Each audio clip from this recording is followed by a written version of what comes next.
Hey everyone, welcome back to the Five. We're happy to have you here. Hey ladies, how's everyone? Good. Good. So as I said, we're happy to have you. Tonight is the second part and the conclusion of side pieces. Tonight's going to be a little bit different. We're going to talk about the part that nobody really wants to talk about. We're going to cover the hardest part, which is the emotional attachment you have when you're not being faithful, the emotional attachment that can happen when you're not being faithful. So I have here a few definitions, and the one is a side piece, a woman who has a continuing sexual relationship with a man who has a wife or regular girlfriend.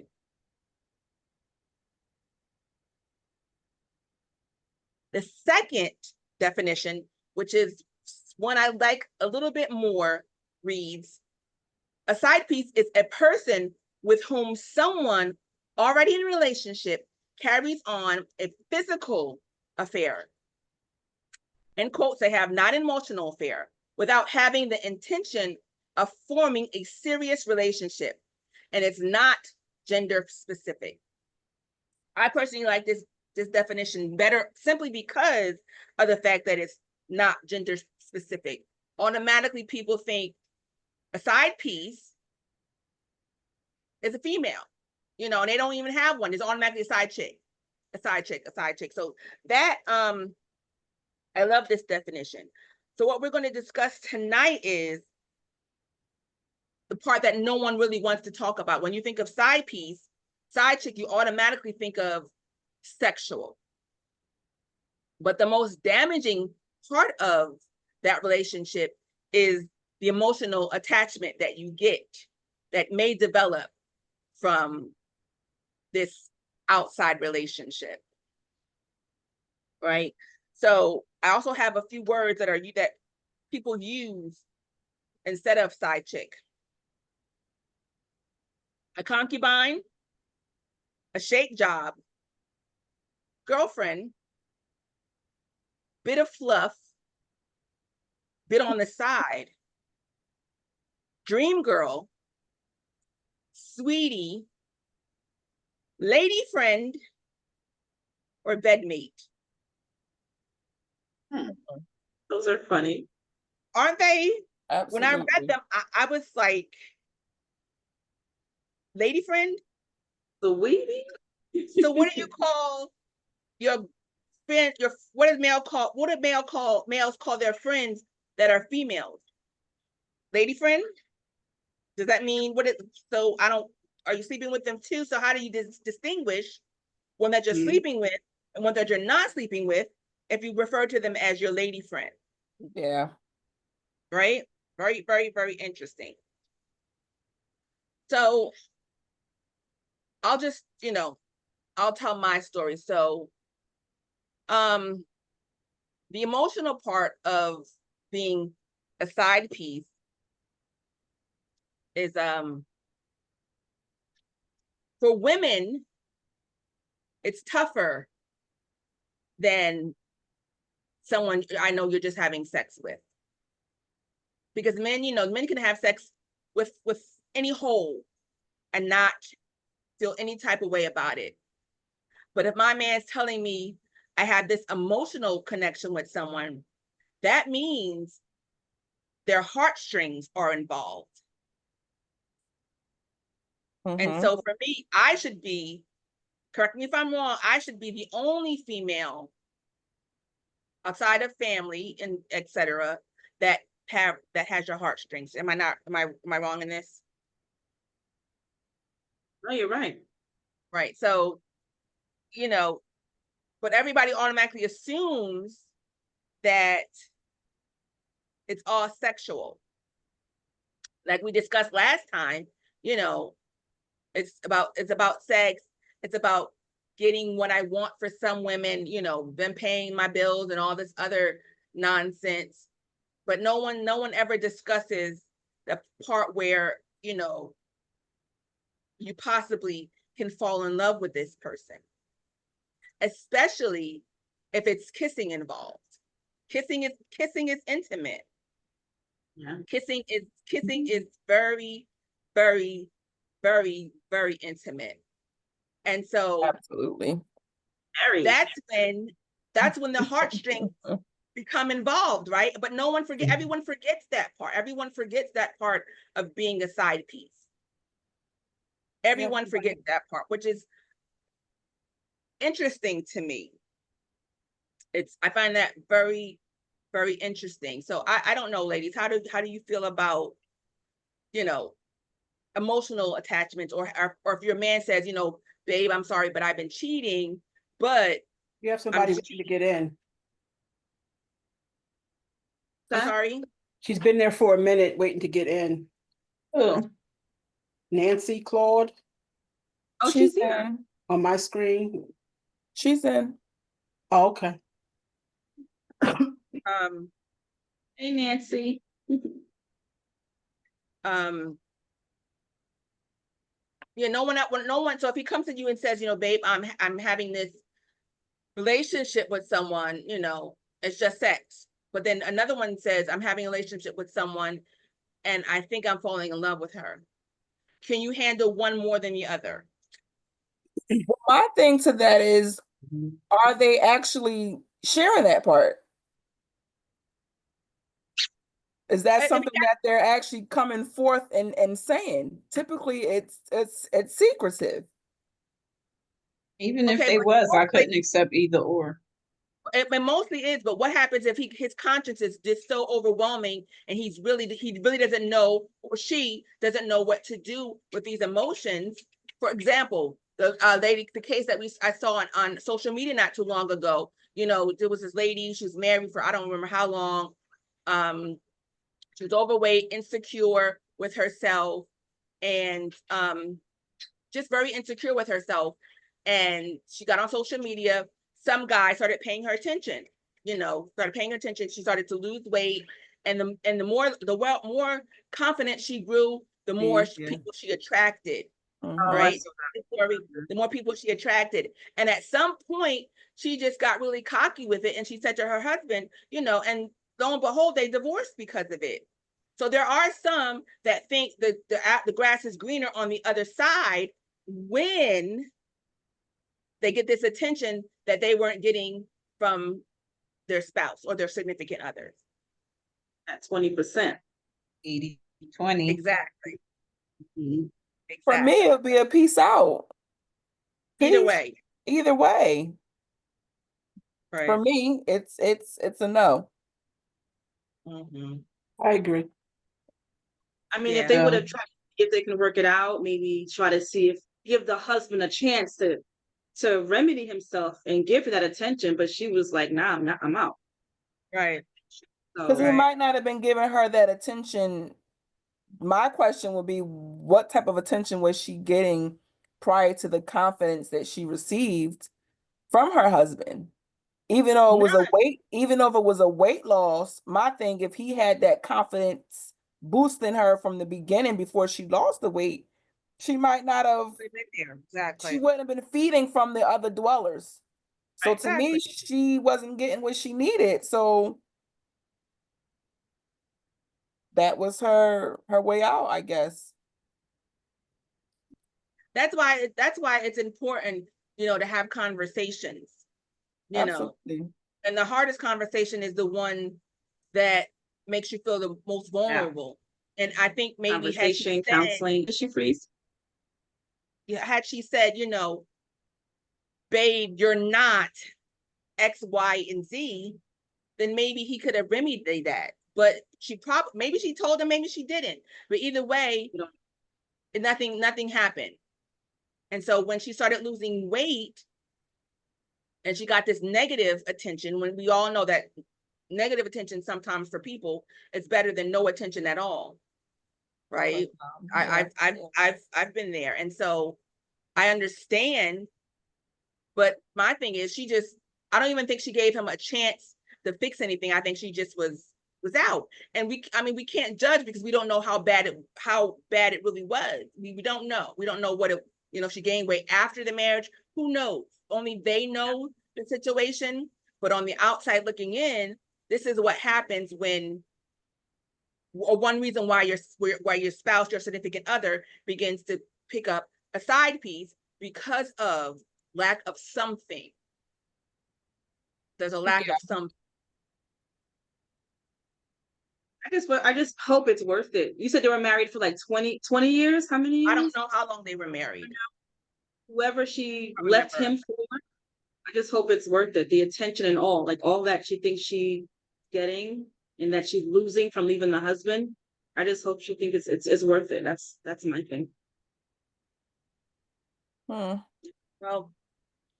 Well, they say the grass is greener on the other side is typically not always greener on the other side. Not greener on the other side. Exactly. So sometimes it could be, though. I mean, go ahead. So what I was going to say, sometimes I guess it is. It just, if the shoe fit for you, then so be it. But the example I was going to give was Alicia Keys was apparently the side chick to Swiss, whatever their situation is. We don't know. We're all on the outside looking in and feeding off of bits of information. But if that story is how it was with her being the side, I mean, it worked out in her favor because she's been married to him and they seem like they have the best relationship. But I mean, it's still a no for me, but you like it, I love it. But that's a scenario where people would say her being a side piece might work out for her favor. Mm-hmm. But again, every individual is different, and I guess it all depends on, I don't know, ladies, because no, it's a no. If I'm not knowingly having this information and me knowing that I'm your side piece, hell to the no. Like where I'm married and or in a situation he's pursuing me, and then all of a sudden I become the other. Hell no. Let me present this to you. What if he says, okay, I want you both. I want her and I want you as my wife. Let's create a new situation, a new type of relationship, and because it happens. And then we can do that. What would your responses be? I'm happy you asked that, because I actually had a conversation with somebody a couple years ago, and that was something that was presented to me. But for me, it was a no because of my spiritual belief. No, I'm not willing to share. That's just it for me. I'm not willing to share. Now, if you might have caught me in my younger, naive days, then let's play this game. All for it. Let's play it. Let's go. But the woman that I am today, and knowing who I am and knowing what I have to offer and knowing my qualifications and what I bring to the table, no, it's nothing worth it. No, I'm good. I guess if you would have asked everyone individually, depending on where you are in your life, you may have said yes at one point, and you may have said no at a different point as you got older. Or said yes now. I don't know. It's been a game. Even if I said yes back in my naive, immature days, it would have all been a game. So it wouldn't have been nothing that I was taking serious. I wouldn't wanted to marry you. Oh wow. Yeah, I wouldn't wanted to marry you. It was a game. It would have been a plaything. Like I jokingly say this is a sidebar, but my sister always jokingly say, like, all right, Chris Brown, it would be a game. It would be a joke. Would I take him serious in a relationship? No. So it will be all fun and game. But in a way, the side piece, she's going to get shortchanged because Christmas, where you going to be with your wife? Thanksgiving, where you gonna be? With your wife. Yeah. Of course, you know they created side chick Valentine's Day the day What is before. that? Valentine's Day. Yeah, the day before. She gets the day before. So it's be Fine. Now, you know, some way, somehow, you're getting shortchanged. And you have to be okay with that. But once your feelings get involved, are you going to be okay with that? And the answer most likely is gonna be no. Because at some point, you're gonna be tired of having the lack thereof, whatever Mhm. that lack thereof, because you're not getting the full attention. That's like a guy or a female. I'm gonna say a guy because normally the guy is probably not home with the kid. That's like a guy who has multiple kids. The kid is missing out because there's no way he can give all of these children the They can't. attention that they need. I mean, financially you can be there, but outside of that, it's a lot of missing holes. Okay, so this is the perfect time to read one of the definitions that someone wrote in the Urban Dictionary. A side piece is a girl on the side. Clever, right? A girl you call up Real at deep. 2 a.m. and she knows what's up. No attachment, just blank. Just make sure the girl knows she's a side piece. Now, if you find a girl who's willing to play the game, she knows her part. She plays that role well. But like Michelle said, there may be a point in that game where emotions and feelings get involved. If you're going to play the side piece role, then do your part. You know what you were getting involved in, right? And so when they cut you off, be it male or female, you have no one to blame but yourself. But those emotions sometimes, especially for us, especially for anyone, male or female, who's lacking something in their relationship, right? So men are, listen, men, even though they may always say it, men are vulnerable too. Absolutely. Men are vulnerable too, and there and some women, like, cause I've spoken, you know, being single and on these chat lines and you know all these other things. There's women who are monsters. They're Yeah. monsters. They don't appreciate their spouse. The spouse is doing all the cooking, the cleaning, and going to work, and she's laying up eating bonbons and cheese doodles, and they're just it's not balanced. So these men are just as, you know, frustrated with situations at home, and why they have side pieces, just like the women. And unfortunately, we have maybe a little bit more tolerance before we get to that point where we said, okay, I'm just going to do me. And unfortunately, doing me sometimes is doing something they shouldn't do. Here's another definition from the Urban Dictionary.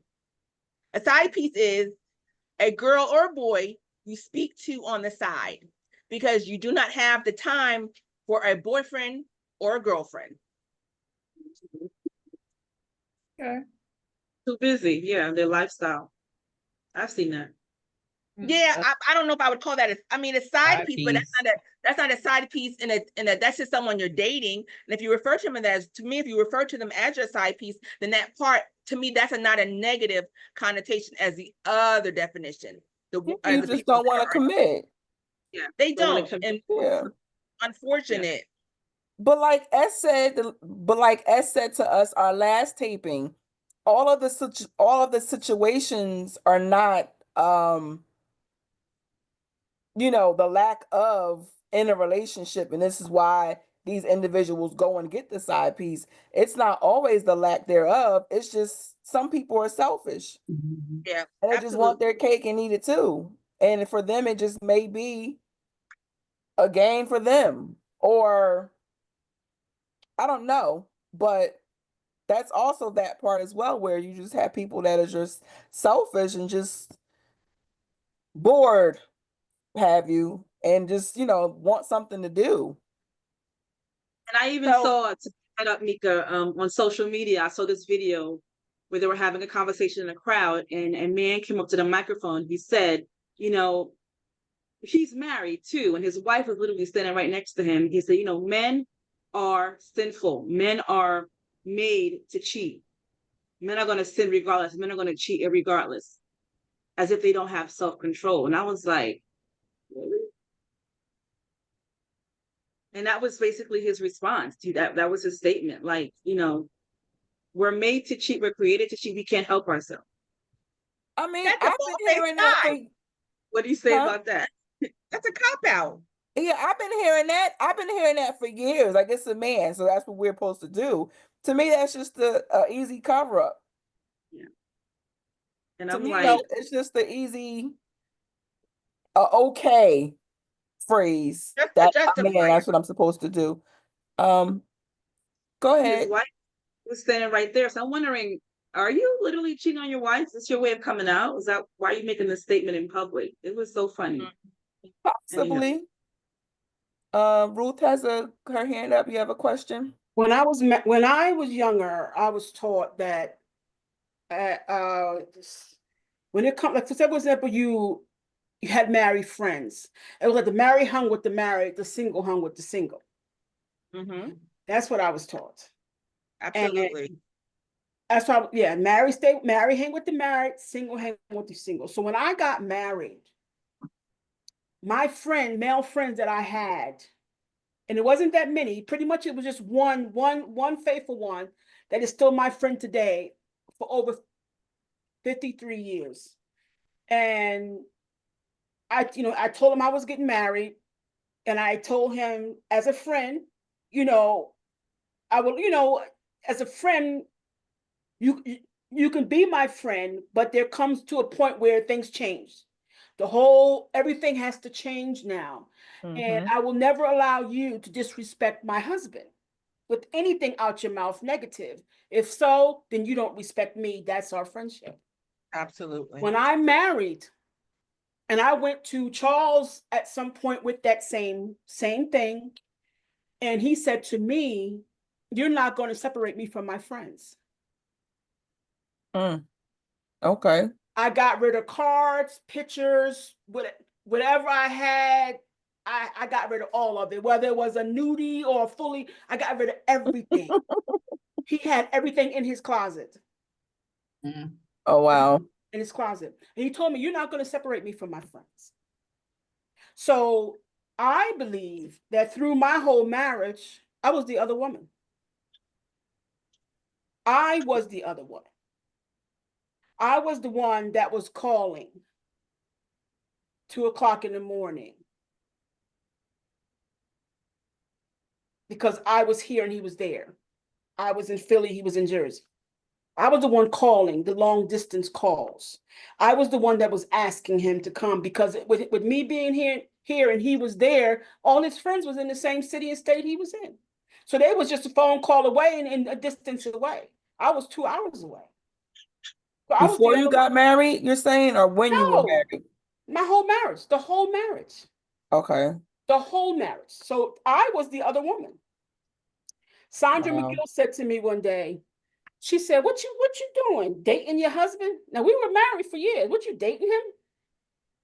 Meaning he's coming to spend the night, whatever, and he goes back wherever he goes. So through the whole marriage, I was the other woman. His funeral, family sit on one side. When I counted them, it was a good 4 of them on the other side. At the funeral. So they were also the other women. They were all the other women. But I should have said that day because we could have had a good wife. And I was at that point still in charge, quote unquote. I still had the authority. Absolutely. Because I was the wife. Decisions. To make the decisions. But they all sit on the other side. Wow. And some of them had the nerve to speak and talk to Fuchsia.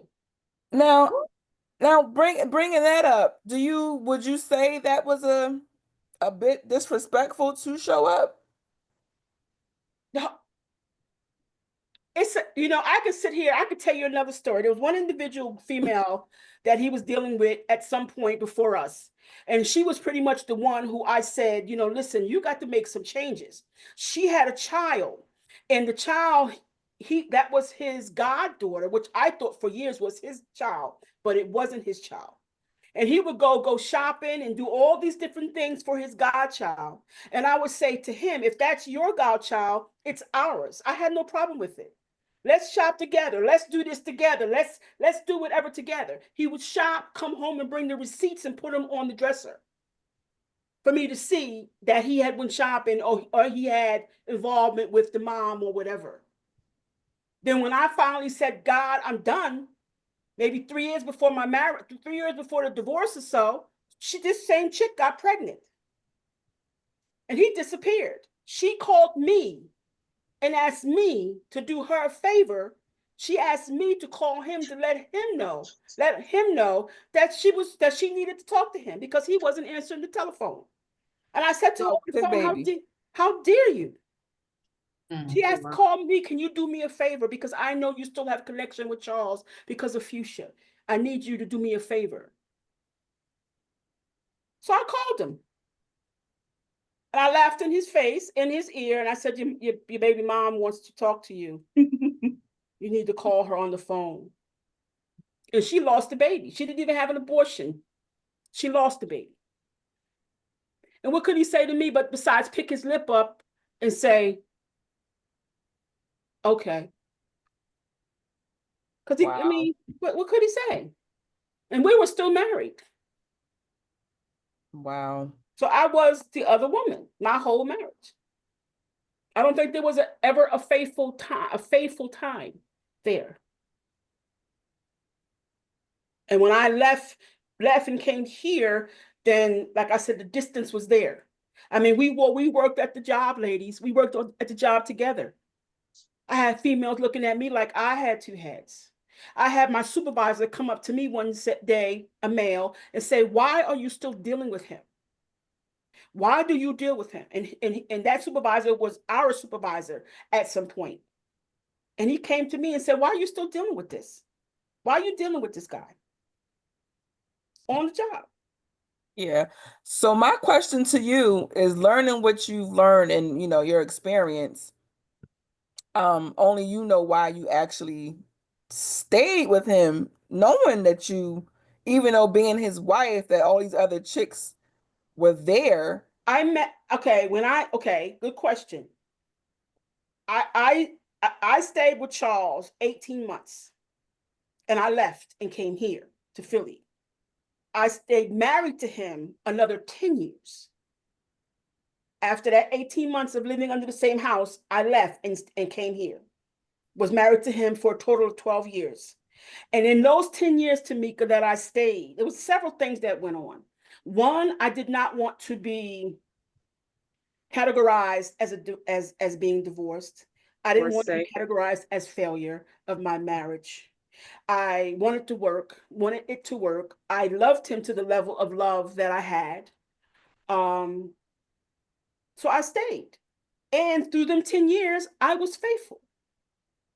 It wasn't so much faithful to him, but it was faithful to God. Because if it wasn't for God, like the game you talked about before, Tamika, oh, you got 2, let me go get me 3. Let me go get 4. And the thing about it is, when I go get them 4, you're going to know about the 4. Mm-hmm. You want to play the game? But because of God and who I was even at that time, I couldn't step out of my marriage. So when Sandra made the statement to me, what are you doing, dating your husband? It had got to the point where when it came to the physical part of relationship, I knew I couldn't go out of the marriage for the intimate part. So I pretty much used him for the intimate part until the feelings left. Once the feelings dissolved and there was no love, I couldn't even be intimate. It took time for that love and those emotions and those feelings to pretty much, the same way the ocean erodes or at nighttime when they don't want you on the beach because of the erosion, that love had to pretty much wash away. Right, it had to. And then at that point, that's when I said, okay, God, I can't do this no more. I don't want it no more. Can you release me from my marriage? Because the 2 times I tried to be released and I did it in my own, he wouldn't allow it. But when my prayer began to change and I said, God, can you let me out of this? Can you release me? When I prayed to be released, he released me. But the day that I divorced him, when I went to sign the papers, you talk about the ties that bind and the emotional ties and the physical ties. I cried from the time I signed the paper till I got to my car. And I couldn't understand why I cried. I was angry at myself because of the emotion I was feeling. But what was taking place was everything was being severed. Healing. The disconnect was coming. Yeah. And I cried. When the lawyer put the pen in my hand and she said, Miss Austin, sign your papers, the room got this big and she got this small. And I just left. And she had to tap me on my hand. When she tapped me on my hand, it brought me back to what I was supposed to be doing. And when I signed my paper, and she said, what's wrong? Why are you crying? I couldn't explain it. I had called my sister, to try to tell her, one part of me was angry because of the feeling that I had, but the other part was relieved also. So it was a bunch of mixed emotions, but that was closure. Yeah. Wow. That was closure.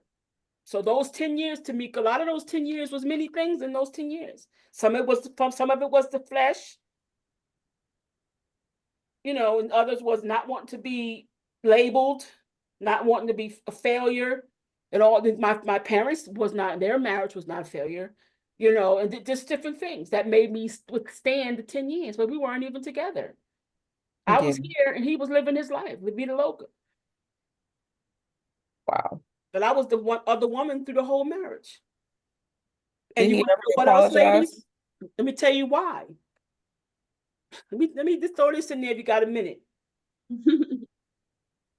My marriage was the way my marriage was because of disobedience. My marriage failed because of disobedience. Somebody say why? Why? Why? Talk about it. It's not a sermon. Shut up. Because the Holy Spirit told me he was my Boaz. The Holy Spirit showed him to me. I prayed for him and he gave me everything that I asked for in him.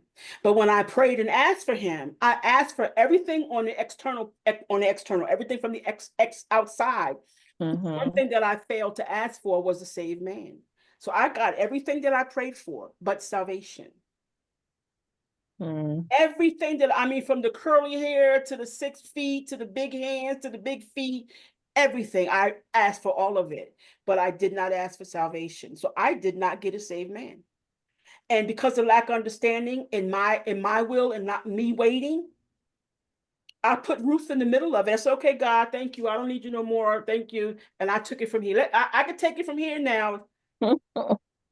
Okay, thank you. Let me take it from here. So now that I'm taking it from here, now I'm getting involved. I'm going to do it the way that I think it needs to be done. And one of the first things we did was we moved in together. And when we moved in together, my marriage was pretty much over before it ended because it was not God's will for that to be that way. In the process of all of that, change should have come to him. Healing should have come to him. He could have been that saved man. But because we didn't wait, and he knew nothing about salvation, he knew nothing about none of it. So it was a failure. I got one good thing out of it. I got lessons. I got several lessons, but I got one good thing out of it, and that was future. And testimony. And I didn't go to jail. Nor did I get killed. The jail part for sure. Yeah, I could have went to jail. But yeah. So I was back to the original. I was the other woman through the whole marriage. Imagine being the side piece as the wife. That's I lived it. I had to make the phone call. Can you come? I need to see you. My flesh is all over the place. I got a husband. I can't go outside of nothing, nowhere to get nothing. I got to call him on the phone and say, can you come? That's the other woman stuff. And then 2 days, 3 days, a weekend, then you're gone. Then I don't see you no more for another 6, 7, 8 days, maybe 2 months. And I gotta wait. And I gotta wait until the next phone call, or tell you, hopefully you called me. Yeah, Bernie. Yeah. So Mika, to touch on what you said when you said how disrespectful that was for them to be sitting up at the funeral. If you listen to what Ruth said, the way that they were living, if he was telling these women, well, we're not together, or we're this, that, and the third, it's so, it's so believable, because they may be spending all the time with him and they like, well, he might be telling the truth, so you never know what he was telling. The one female show that got pregnant, they were friends before we met. That was his mother's goddaughter's mom. And I confronted her several times. I've confronted her several times. And at one point in the very beginning, she said to me, she said, I didn't even know you were married, that y'all were married. She said, I didn't know. She said, I had no idea. He told me nothing. Okay, fine. But when he told you, you still didn't back up. When he told you, you didn't get in your place. Exactly. So you can't blame him overall. I blame the both of you. But now you know I exist. You knew when Fuchsia was born, so you knew I exist. So he was telling them something. I've had people call me on the phone, ask if I had that same individual, Angela, calling me on the phone before I knew her voice, telling me that she was his cousin. Hello? Can I speak to Charles? Who's this? Oh, this is, and she would give me some off the wall name, and it was her. I've had people where he stopped on the corner and said, call this number and ask for me. It's crazy stuff. Crazy stuff. I had this other female call me one day on the phone, and she says, I need to talk to Lawrence. Nobody called Charles Lawrence but his family. You want to talk to Lawrence Highsmith. What is this in reference to? Oh, he said he's the owner of a dollar store. And he told me that that he had a job, that he was hiring this dollar store. All just to try to make me jealous. And it didn't work. I didn't care. It didn't work.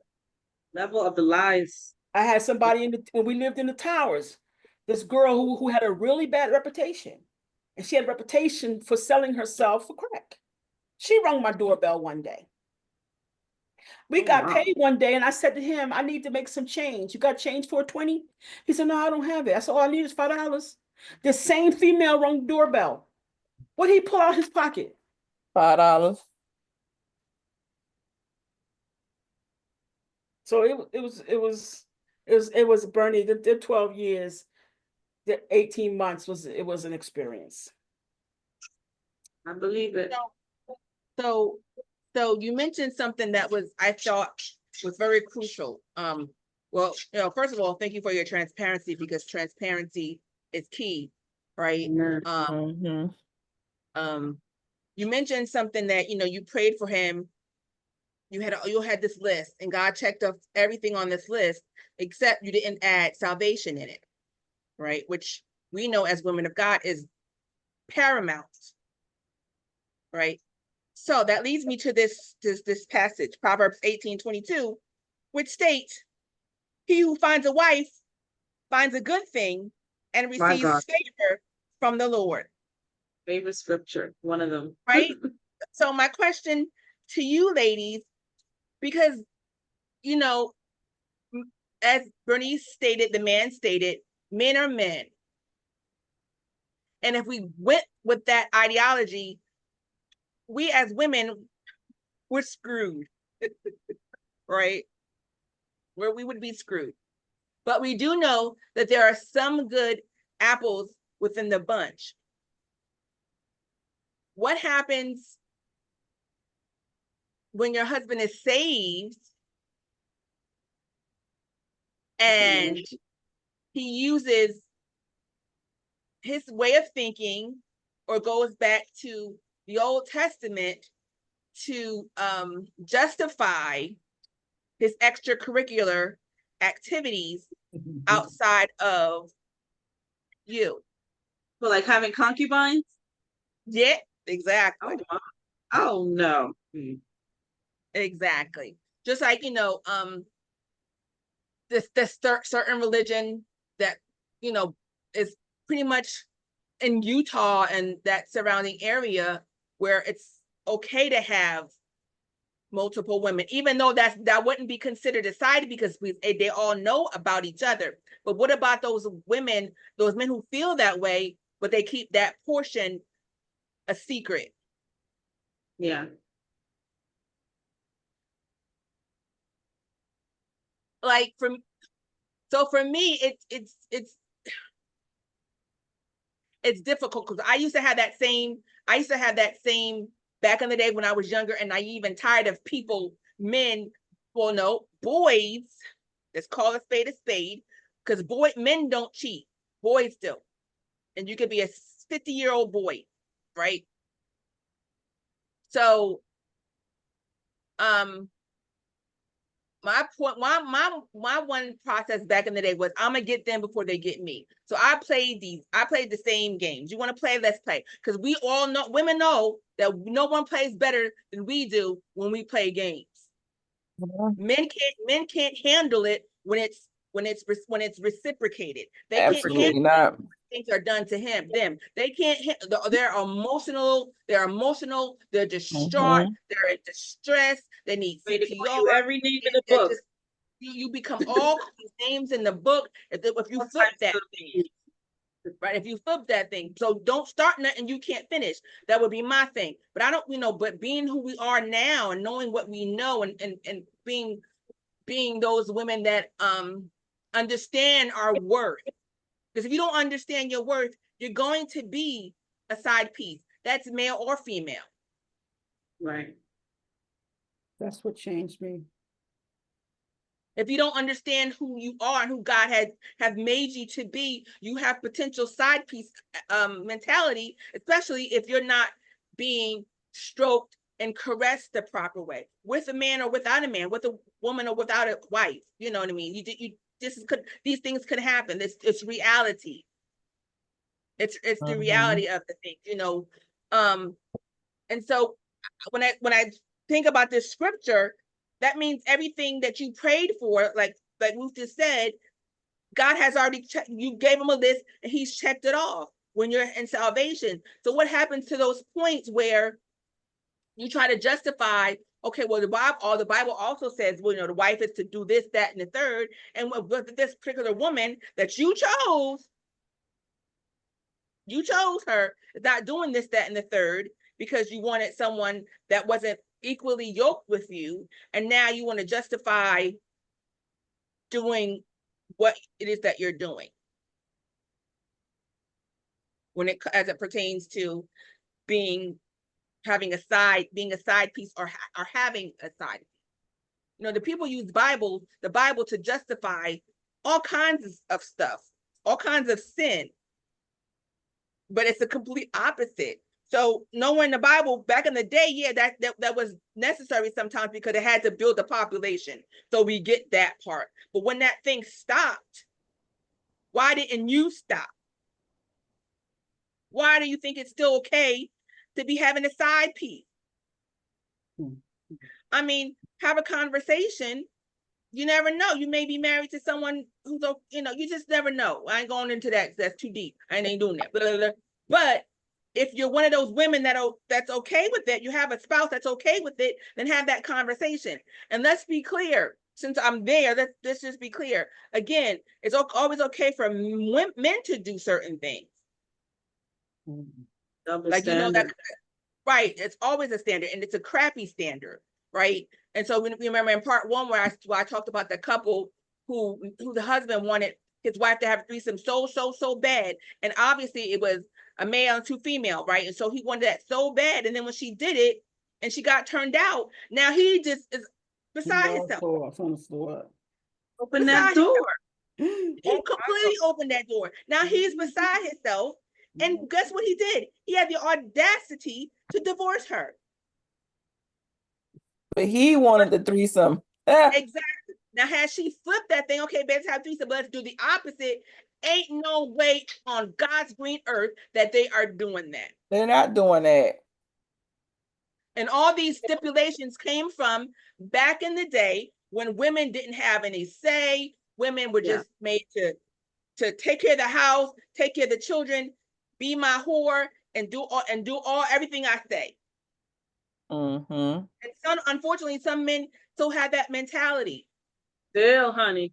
Still, but honey, we are in 2024, and I'm okay with having that mentality. I'm okay with, running the house, taking care of the children. I'm okay with all the, I'm okay with that. I'm okay with that. But when I say this is not what I'm okay with, then you should have a love enough for me, respect enough for me to say, okay, babe, If I'm not pleasing you or satisfying you, you should have enough cojones to say, babe, we got a problem before you run out and go dip and dab and Becky Sue.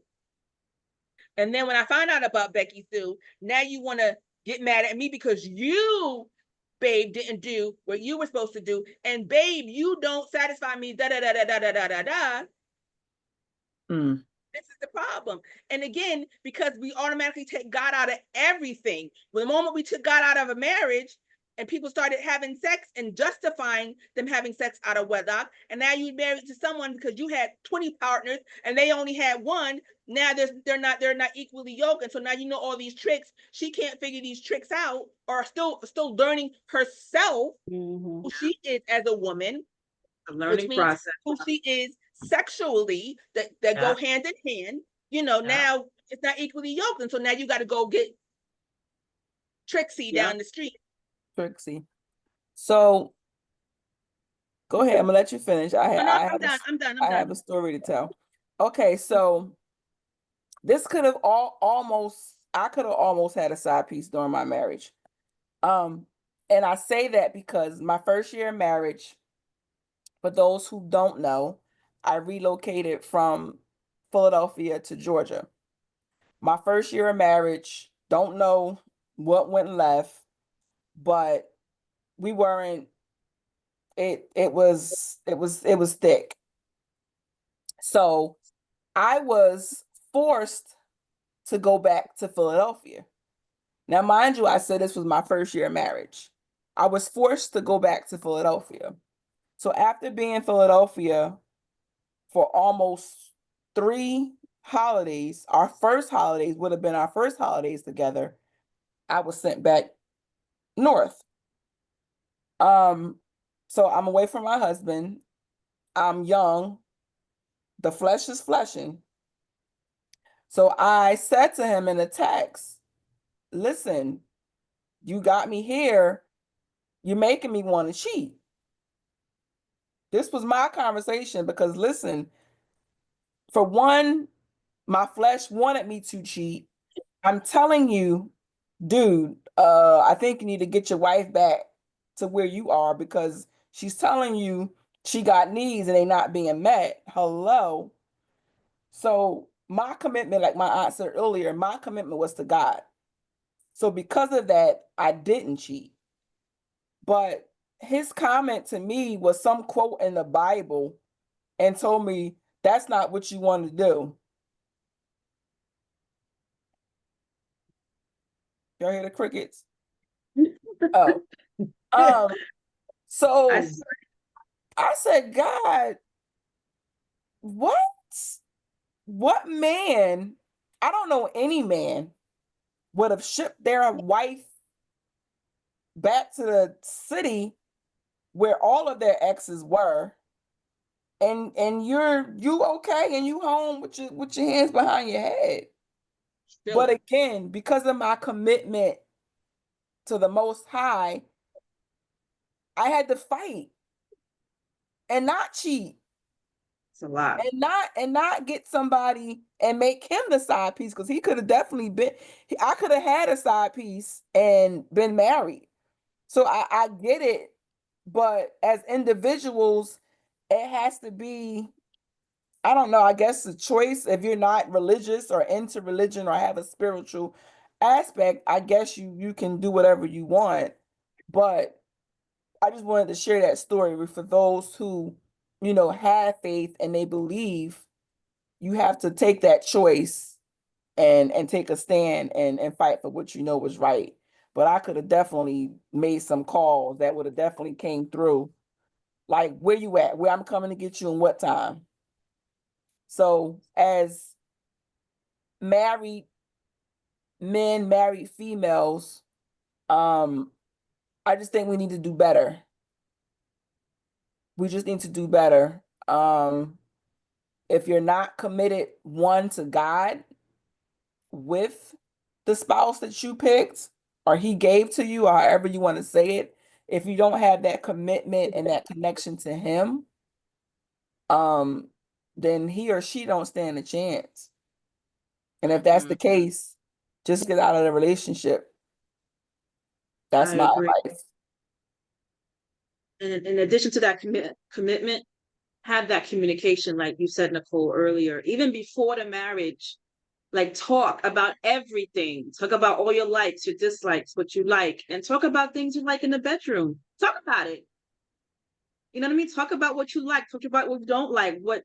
So see if you are compatible. Another C, compatible. That's important. That's part of being equally yoked, is being compatible in all areas, not just, it's important. And then when you decide to agree on everything, when you feel like it's a good step to make after having the conversations, along with prayerfully with counseling, you make that step, stay with what you committed to. Don't deviate. But that communication piece is huge, because when you're in it, you may come up upon something you didn't really discuss in detail or at all, and it happens. Don't hide up. Don't be secretive. Don't be afraid to talk. Open your mouth and talk. Talk. If you can be naked in front of each other, why can't you talk in front of each other, with each other? I talked. I texted him and told him, listen, I'm about to be in these streets and I'm about to cheat. But that wasn't really a conversation. I was like, you said something. That was a conversation, honey. That was me letting you know what's about to go down if you don't. On your part. If you don't get this flight ticket and come get your wife. But right. His response wasn't good communication. All I can say is I'm thankful that I have a faith and I believe in God, and that's who my commitment was to, most and foremost, because if not, it definitely could have went. Oh yeah. So do you guys believe once a cheater, always a cheater? No. People can change. I don't know. God can change people. I do believe God can change people, but it has to be still a choice within that person. It starts with that. Absolutely. Agreed. They have to want to. Want to change. There you go. That's with anything. That's with anything. That's just like the addict. They gotta want to break that addiction. Yeah, I agree. Once a cheater is not always a cheater. Change with growth. But they gotta want age. If you don't, you should be changing with growth and age. You shouldn't be 40 years old doing the same thing you was doing at 25. Well, Felicia said everybody don't grow. Yes, it happens. Unfortunately, there are 50, 40, 50, 60 people doing the same thing they've been doing. That they was doing. In their 20s. It's sad but true. Some elderly people that are still doing the same thing they were doing when they were younger. Still doing not eating that. Lord God. So for some, said 80s. Yeah. 80s. Listen. We know someone who's in their 80s and husband. She just filed for divorce because her husband is cheating on her. 84. Yeah. The age is just a number. It is. It's where you are mentally, it's where you are spiritually, it's where you are emotionally. And if you don't want to change, and if you like how situations are, then that's how they're going to be. That's how they're going to be until you want change. Change is not going to come until you want it, until you ask for it, until you're desperate enough to get it. And it's unfortunate. You know,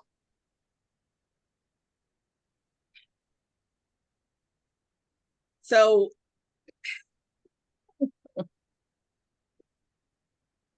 Say it. no, I'm thinking, because we started off, sexual, and sexuality is a big part of it. It's a big part of relationships. It is, right? Yes, it's supposed to be relationship in your marriage. However, that's not how the world was. That's not how the world is. That's not how we were. We all had sex out of wedlock, prior to, and God's grace, it kept us covered, and then it gets to a point, if you're doing this, and I had this revelation, if I'm giving the candy away, Yeah. right, giving the candy away,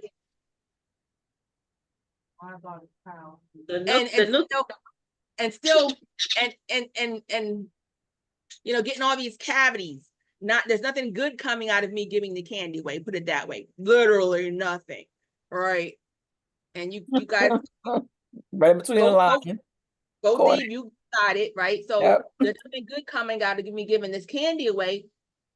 And it just hit me, then why am I doing it? Because why am I doing it? So you stop and you hold on. Now you're abstinent, right? And as Tamika said about her flesh and her husband, and Ruth said, I'm calling him, because he got to come handle this, and rightfully so. Make the calls, come handle it when you're married, right? But then when you're on the opposite end, such as myself and others that are now, and you're in this abstinent life because you're waiting and you're waiting and waiting, and now because this flesh is out of control, but you got to keep it under subjection with prayer. And so had we not dibbled and dabbled when we weren't supposed to, we wouldn't be in this situation, right? And so, but a lot of those happens because, I'm going somewhere with this, a lot of those things happens because of insecurities and lack of knowledge. And this is how, for some side pieces, why they are side pieces. Because they don't know, they think the only way to get that connection is what I used to think, is to do what? To give out candy. Well, he's going to fall in love with me now because I'm giving candy. Hello, that's not how it's done. And thankfully, you become wise at some point and wisdom sets and you go, that's not it. But there's some people that still don't know that. And this is how the side pieces are being able to be side pieces. Whether they know that their person is attached to, or they don't. And then you have those that are side pieces because now the world says you got to go for broke and get what you need, get what you get what you can get out of life. Use all these other people to pay your own bills, opposed to you working it and maybe possibly struggling a little bit. Yeah. So, insecurities and greed play a big, huge part. And while there are side pieces, men and women, because men have insecurities too. And so for me, I'm going to share this story and then I'm going to stop talking. But for me, I met this guy 2015. So this is how long we've been friends. Do the math. And when we met, He wasn't married, he wasn't attached, he wasn't whatever. And because of my insecurities, now mind you, I was abstinent at this point. And I shared that with him. But because of my insecurities, I didn't open myself up, right? Because now I'm trying to keep this abstinent thing going, doing it as best I can, and still my insecurities are still playing a part in my head. So, we would stay in contact every once in a while, contact. And then, we stopped talking. We made plans to hit the road, go to Germany and just travel Europe together.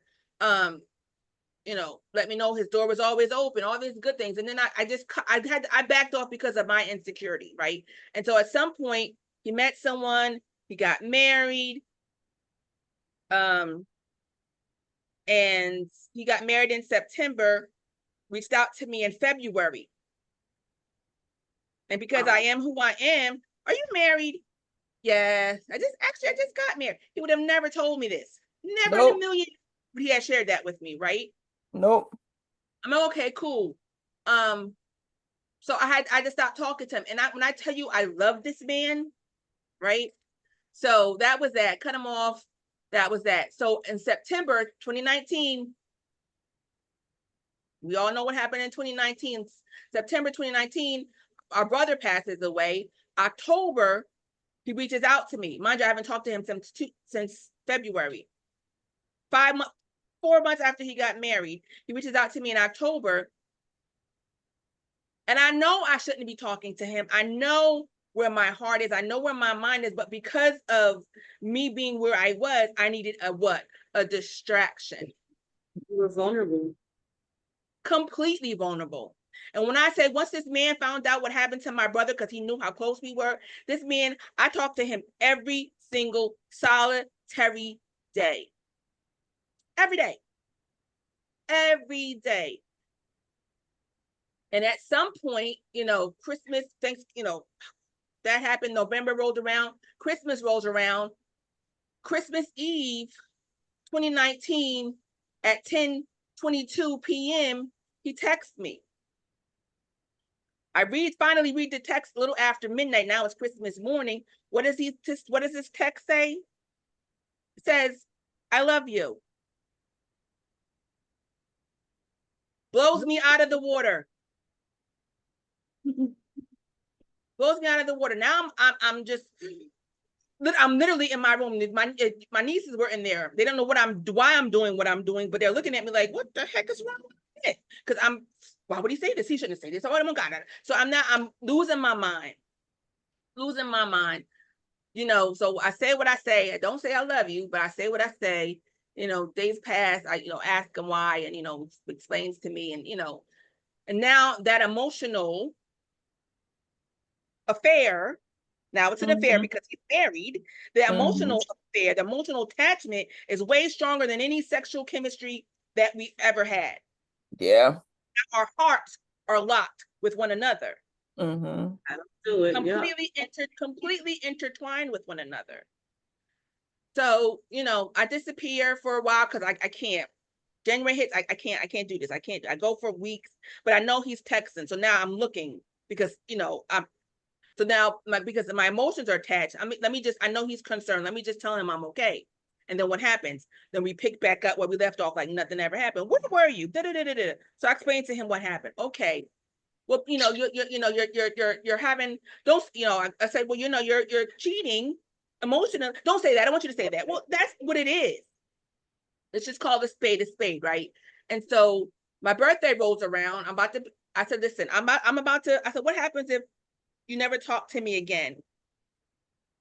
He said, obviously I would be sad. Obviously I would be heartbroken. He said, but I know that's maybe the best thing for you right now emotionally. And, because I can't give you what you need because of. And so I said, okay, so on my birthday, my 50th birthday at midnight, I cut off all communication. I haven't talked to him since. I don't text him for his birthday. I don't do any of that. And so the emotional affair, for me, in my opinion, is way worse than any sexual affair could ever be. Ever be. And then when you put those things together, and I said to him one day, what happens if we never meet? Well, he said, that would be unfortunate, but if we never meet, we have this. And this is special. And it was special since from day one. But again, it's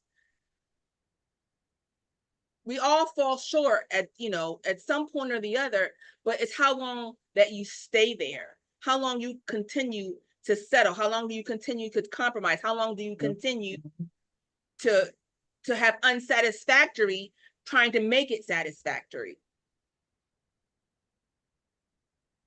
And so, I mean, could I forgive someone? We can have a conversation and we can talk about it. I'll never say never. Because the moment you say never is the time when God says yes, you will. Tell me and about so it. You never say never, but no one's perfect. And if you slipped, it's called a slip. If you slipped once, okay, let's work it out. We can work this out. Anything's possible, say right? Once. When you slip once, you can we can work it out when you put God back in the midst of your relationship, or in the midst if he was never there from the begin with. It depends on who you are and what your relationship was like. But I don't know if I can, they said I just had sex, and okay, sex, okay, not a big deal, not really a big deal, but it's a big deal, but not really a big deal. But if you tell me you love her, how do you come back from that? You can't. And even knowing about his wife, my thing was, we were friends way before.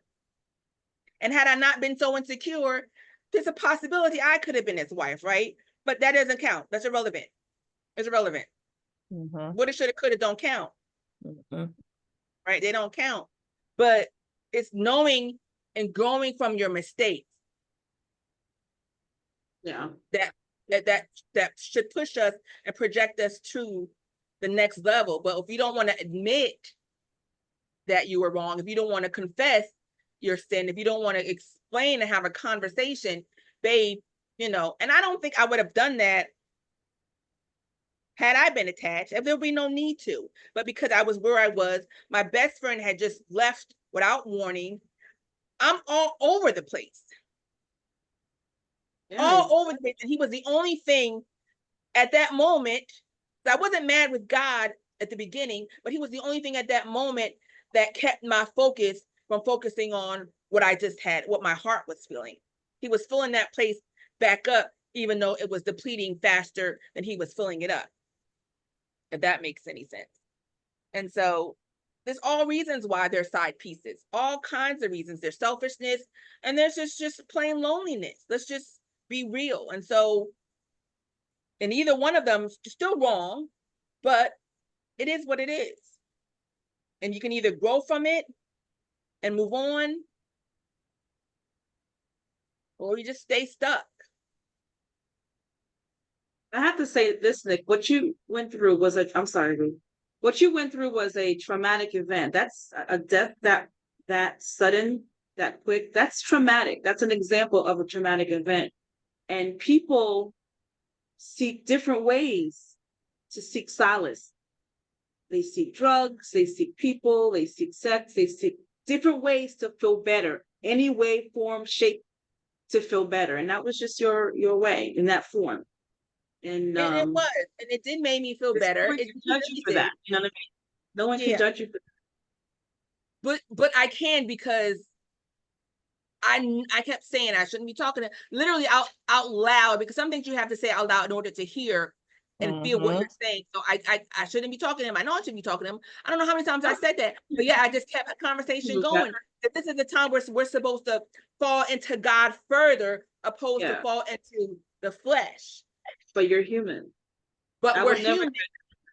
But we're human, but there's still no excuse. No excuse. Because that's what the enemy wants to say. Well, girl, you was in pain. Your best friend just left you. You don't have this. You don't have that. You got his kids, all this stuff. Just talk to him. You love him. He loves you. Even though you never said it yet. It's all good. There are no justifiers. There's no justification for sinning. There is when we are who we are and we know who we are, there isn't. And I was dead wrong. But now you're stronger now. So therefore, God forbid, if that were any situation would ever happen again, maybe you're stronger now. You're stronger now. I am stronger, but does that mean I won't go backwards? I don't know. See? No. We don't know. What are you going to say, Ruth? Your mom told me, Pastor Thomas told me years ago when I was married, especially in the as you know, the 18 months that we lived together, I'm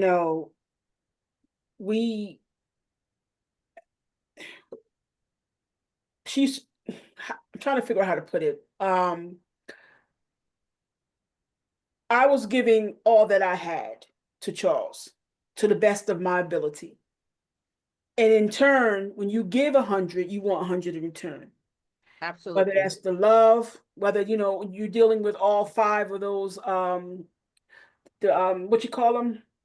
Love languages. Love languages, you're dealing with the 5 love languages or whatever you're dealing with.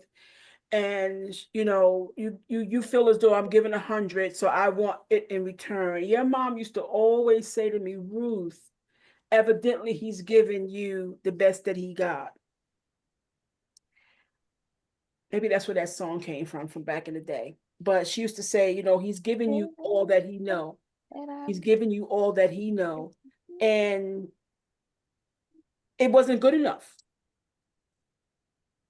It wasn't good enough because I didn't understand. Back then it wasn't good enough. I didn't understand what that meant. But as time went on, and as we grow in God, everybody's different. We're all built different. Life experiences brings about difference in all of us. Whether it's a good thing or a bad thing, whether it's a joyous occasion or if it's a hurtful occasion. Those things cause us to be who we are. But I didn't understand what she meant that he's giving me all that he got. This is the best he got. This is the best he got. And I didn't get it then. And it took me a long time after the fact to get it.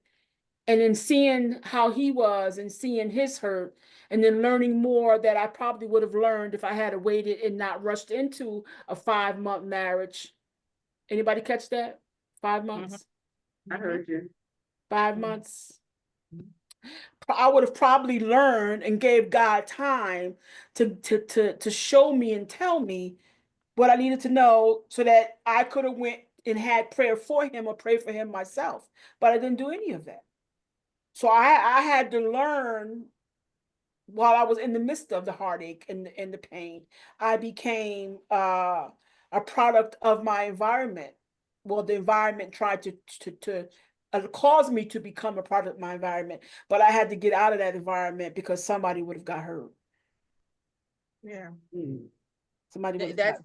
Yeah, that's which is why it's easier or better to wait for God's approval. It's better to, and even when you get his approval, it doesn't mean it's going to be perfect, but the moment you guys are not worshiping and praising and honoring God together, then that's when the enemy can come in, and unfortunately, even if you are doing that, people just do what they want to do sometimes.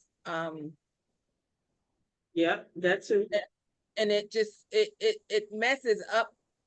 It can devastate situations, especially households. If you're in a relationship, or if one of them, be it male or female, God forbid it's both, are selfish, narcissistic people. Not willing to compromise. It's all my way, or it's not your way, or you're not. I'm the boss, and it's just it's unfortunate. And we have to do better as as individuals. We have to do better as family units. We just have to do better. And so this has been a lovely conversation. You know, I as per usual, absolutely. I thank you guys for transparency, because we can't, you know, God doesn't allow us to do things and go through things just for us to set on them and not share, you know. So it may be embarrassing or whatever it is. People are going to be judgmental regardless, because that's who people are, but that's between them and God. And so we got to be transparent, you know, especially when it's on our hearts to do so. And, you know, we just, you know, because it's important. Deliverance can come. That's how deliverance comes, through sharing and caring and other things. So I thank you, ladies, for being with us this evening. I thank you to our guests, for showing up this evening. We appreciate you. And with that being said, everyone have a blessed night. Bye. So, Good night. Good night. until next time. Until next time.